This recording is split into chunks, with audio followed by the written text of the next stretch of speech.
Hoy voy a hacer miel de melón andino.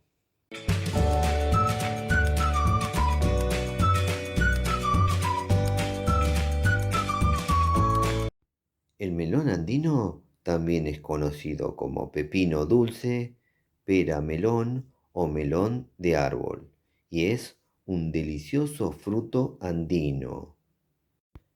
Para el que no conoce este fruto, ahora en la pantalla les va a aparecer el enlace de un video donde les muestro la planta que nos regala este fruto, y ahí les cuento bien de qué se trata. Igualmente se los voy a dejar al finalizar este video, junto a otros videos muy recomendados. Para esta receta voy a utilizar solo la piel del fruto. Bueno, acá tenemos la piel o cáscara de dos frutos. Ahora vamos a la cocina. En la cocina y en una olla agregamos una taza de azúcar. Y le agregamos una taza de agua. Vamos a hacer un almíbar y para eso ponemos a calentar a fuego bajo y vamos removiendo durante 3 minutos. Cumplidos 3 minutos ya se disolvió el azúcar. Ahora subimos la temperatura del fuego hasta que hierva. Una vez que empezó a hervir, bajamos el fuego y colocamos con cuidado la piel de melón andino. Dejamos calentando durante 3 minutos.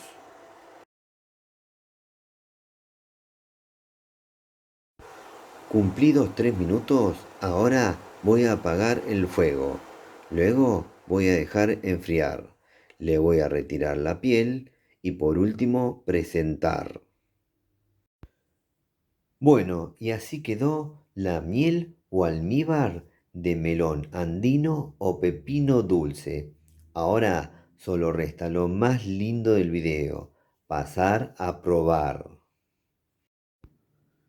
Bueno, llegó el momento más lindo del video, el momento donde hago la prueba de sabor de la receta que acabo de hacer. En este caso se trata de miel o almíbar de melón andino o pepino dulce. Ahora lo voy a pasar a probar, así les cuento de qué se trata su sabor.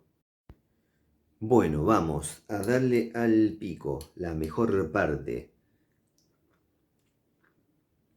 Mmm, Qué bueno que está esto, no saben lo que está. Es una delicia total. Voy a probar una segunda cucharita, así les hago una buena descripción. Vamos. Mmm, Tremendo. Ya les cuento de qué se trata. Para describir el sabor que acabo de probar, les cuento que se parece a una mezcla entre melón y un poco de vainilla. Esta miel o almíbar de melón andino o pepino dulce se puede utilizar para bañar postres, para agregar a yogures, helados o cereales y también para darle sabor a panificados, como panes, tortas o galletas. Para el que no conoce este delicioso fruto andino llamado melón andino o pepino dulce, ahora al finalizar este video les dejo un video donde les cuento bien de qué se trata. Bueno, espero que les haya gustado mucho este video. Si les gustó, pónganle me gusta, por favor, aprieten en la manito, pulgar para arriba. Otra cosa que les pido es que se suscriban a nuestro canal. Eso nos ayuda y mucho a seguir difundiendo esto que hacemos. También les agradecería muchísimo que compartan en sus redes sociales los videos que hacemos en nuestro canal. Y por último, no se olviden de activar todas las notificaciones de la campanita. Así YouTube les avisa ni bien subimos un nuevo video. Nos vemos la próxima. Chau, chau, chau, chau, chau, chau. ¡Chau!